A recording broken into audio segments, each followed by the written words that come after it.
Buenas tardes, Raquel. Así es, como todos los jueves, conectamos con Alberto Iturralde, responsable de Días de Bolsa. Alberto, muy buenas. Muy buenas tardes. Alberto, ¿cómo estás viendo el IBEX 35? Está debatiéndose todos los días entre los 9.100 y por debajo de ese nivel. Ahora mismo lo está perdiendo, 9.095 puntos, descenso de medio punto porcentual. ¿Qué es lo que tenemos que vigilar en el selectivo español? Bueno, en España lo mejor es no vigilar nada, porque ya nos está demostrando durante las últimas semanas, prácticamente ya meses, desde agosto prácticamente no se ha movido nada. Y claro, si miramos a niveles técnicos, esa zona 9.000 puntos que le costó un horror superar y que ahora una vez superada solamente ha dado un beneficio de 200 puntos, un 2% prácticamente, para volver a mantenerse lateral, lo que implica es que el desplazamiento es tan bajo que no merece la pena estar pendientes de él. Más bien al contrario, sí que hay que estar, y lo comentábamos estas semanas, pendientes de mercados extranjeros, sobre todo hablábamos en su momento también de Estados Unidos, que nos daba la referencia de por qué el mercado no se podía desplomar, como nos venían anunciando crisis de Evergrande y todo lo que escuchábamos, y sobre todo también el caso de Alemania, que durante estas últimas semanas ha superado ya los anteriores máximos históricos, estaban en zonas de 16.040, durante estos días lo hemos visto marcar por encima de 16.040 hasta 16.100 con muy baja volatilidad, y seguramente ese va a ser en Europa el mercado que durante las próximas semanas funcione bien. Desgraciadamente España está como está. Alberto, más allá de España, ¿qué otros índices estás vigilando en estos momentos en Europa?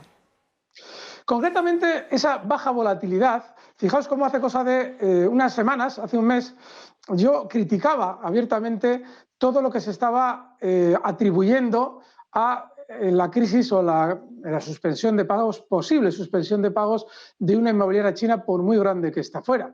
Recordad cómo nos llegaba por parte del sistema financiero la advertencia de que si Evergrande suspendía pagos, bueno, esto era que los bancos iban a quebrar porque como no iba a pagar Evergrande, eso iba a producir un movimiento en cadena y bueno, todos tranquilos si no sucede esto antes de Navidad porque nos quedamos sin Navidades. Habrá que cambiar las Navidades al verano porque si quiebra Evergrande, pues no vamos a poder vivir.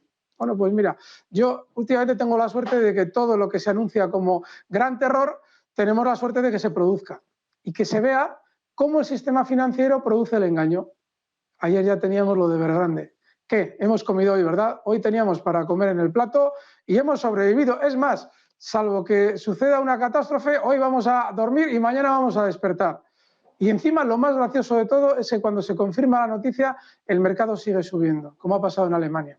Bueno, pues los índices europeos lo que indican es lo de siempre. Mientras el sistema financiero produce el engaño para que los inversores no se incorporen, hace subir los índices para que más adelante, cuando ya hayan subido todo lo que quieren subir, se les diga a esos inversores que, hombre, está todo fenomenal, que, bueno, no, tranquilos, ya quebró Evergrande, no pasó nada, pero no, ahora podéis todos comprar. Y eso es exactamente lo que está pasando en todos los europeos. A la hora de elegir un índice, es muy importante tener en cuenta los dos factores que acabamos de comentar. El IBEX no tiene desplazamiento, lo cual implica que no merece la pena estar especulando en él. Y el DAX ETRA, por poner un ejemplo, tiene un desplazamiento con muy baja volatilidad a la alza, lo cual te hace invitar o debe invitar a los especuladores a estar en él.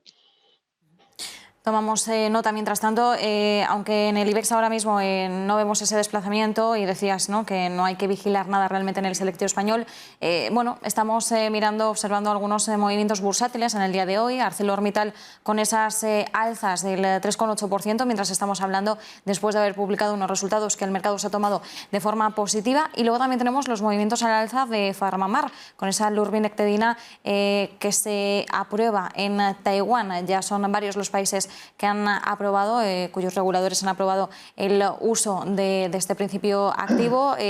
¿Cuál es el aspecto técnico que presentan estas dos compañías que son hoy protagonistas, Alberto? Son tremendamente descriptivas de cómo funciona el mercado en su forma interna.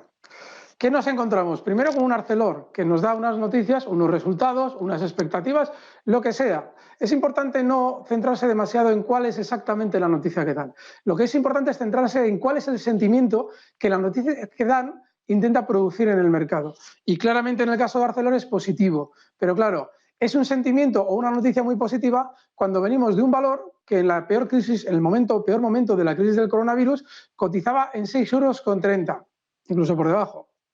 Casi, no, por debajo no, 6 €, 5,95. y ha subido hasta 30. Esto en año y medio.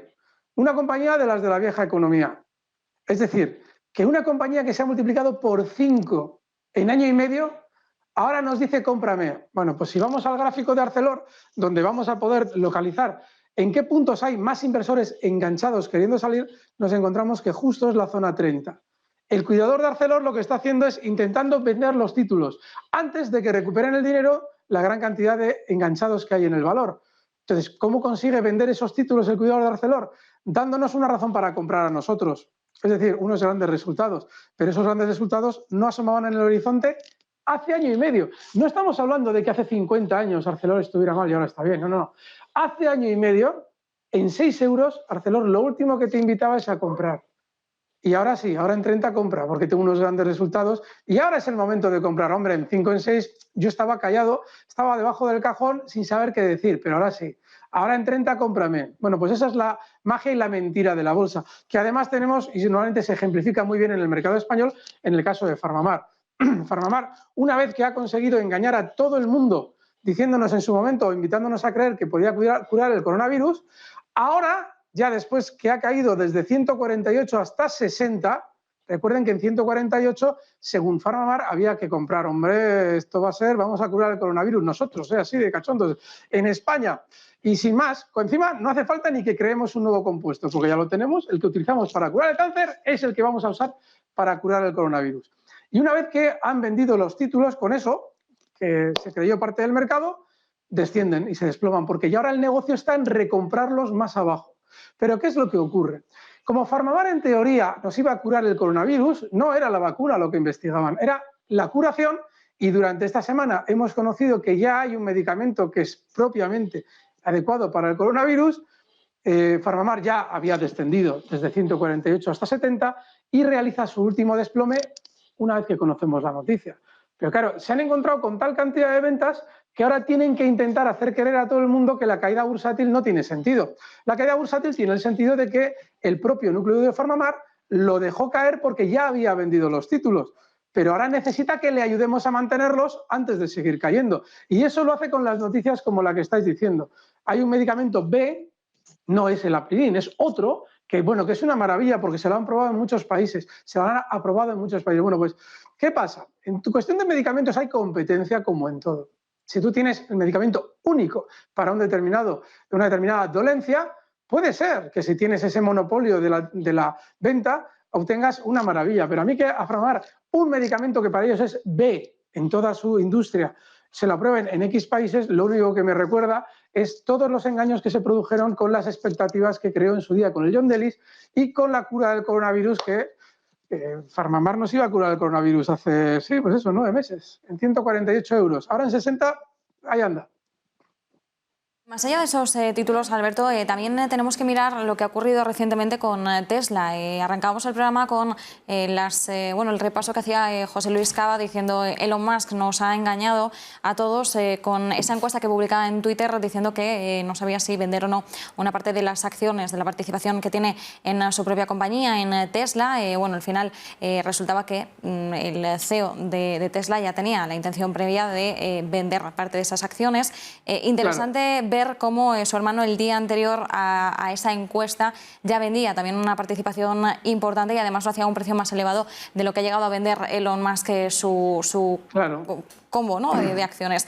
Sin embargo, era interesante observar los últimos movimientos que veíamos en esta compañía. ¿Cuál es la visión que tienes respecto a los movimientos que hemos visto en Tesla, estos bandazos a tenor de lo que ha hecho el CEO de la compañía? José Luis ya os ha explicado que efectivamente era una mentira. No, Elon Musk, yo he explicado en muchas ocasiones cómo él realiza declaraciones para, de un modo especulativo, ganar dinero a costa de los demás. Cuando lo ha hecho de una manera especialmente ruidosa en Tesla, la SEC, la CNMV americana, ya de algún modo ha tomado medidas contra él, con lo cual se volcó en los criptoactivos para poder seguir ganando dinero de los incautos sin que la SEC pudiera tomar medidas. ¿Qué es lo que pasa? Incluso, fíjate, cuando José Luis Cava dice, con muy buen criterio, que nos ha engañado, es cierto, es decir, ellos realizan el movimiento antes. Yo voté en la encuesta porque me habría encantado que Elon Musk, que ya sabía, me imaginaba que no lo iba a hacer, metiera una orden a mercado, lo cual es ridículo. Eso no se hace en el mercado. En el mercado todo está más o menos preparado para que donde hay una orden vendedora con un gran volumen haya un gran volumen de compra. Y esta es la clave, porque en realidad Elon Musk no ha vendido ese 10%. Es decir, ese aviso que realizó en su momento, que previamente venía dado ya por ventas por parte de familiares, incluso él también se había quitado parte de la comunidad, o incluso por una necesidad previa que le llevaba a saber de antemano que tenía que vender el 10% y luego lo anunció en Twitter a modo de encuesta para ver qué pasaba, eso también es falso. ¿Por qué? Porque en realidad lo que ha hecho, y se ve en el gráfico, es transmitir esos títulos a otra persona que está dentro de su ámbito de influencia.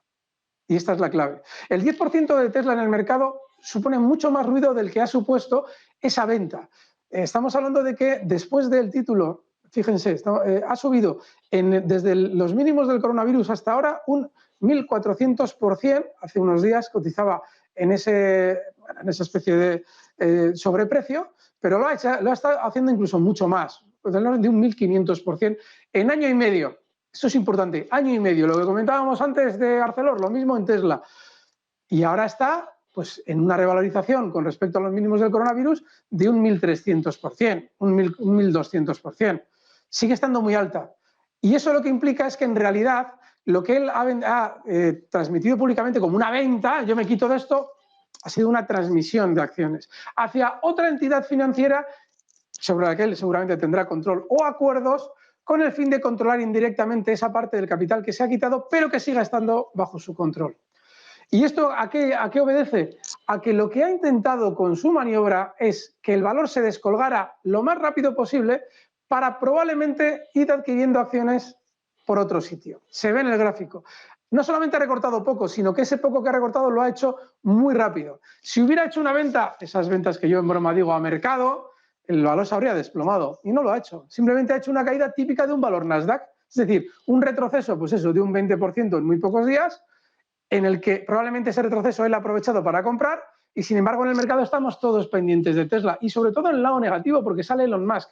Es mentira por partida doble, por la que dice José Luis y por la que digo yo. Pues nos quedamos con esas referencias de algunos de los principales protagonistas bursátiles de estas últimas sesiones. Muchísimas gracias, como siempre, Alberto Iturralde. Gracias a vosotros. Fuerte abrazo.